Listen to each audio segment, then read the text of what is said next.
looking at the weather patterns affecting the southern Great Lakes and Ohio Valley region. Warm and humid conditions will continue through Thursday. A cold front will move across the region on Friday, allowing... There it is.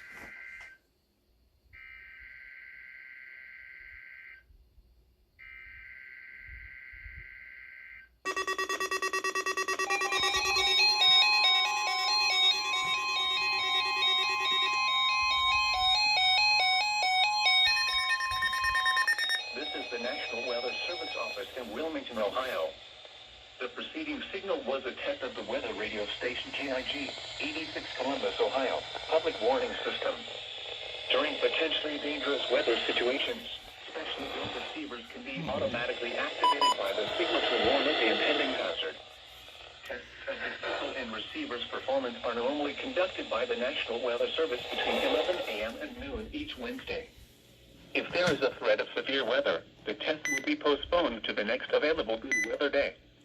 Reception of this broadcast, and especially the warning alarm tone, will vary at any given location.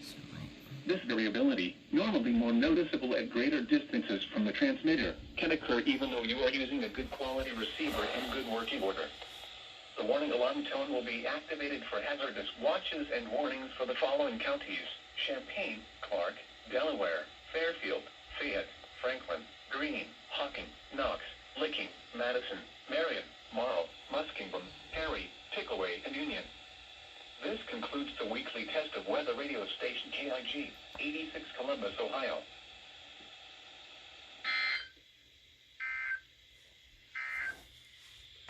Now looking at the weather patterns affecting...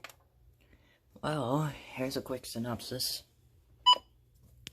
Version 5 went off. The Solarlink went off. 12-249 and 12-250 both went off. 74-210 went off.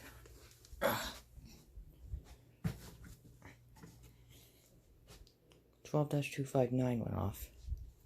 Look up there.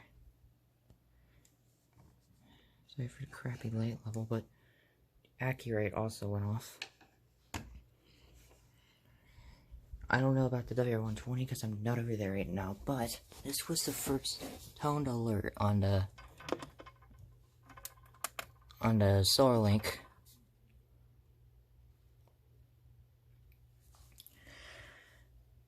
You could count as first alert being the tornado warning from Norman, but really the first alert on its actual station was a weekly test. But yeah.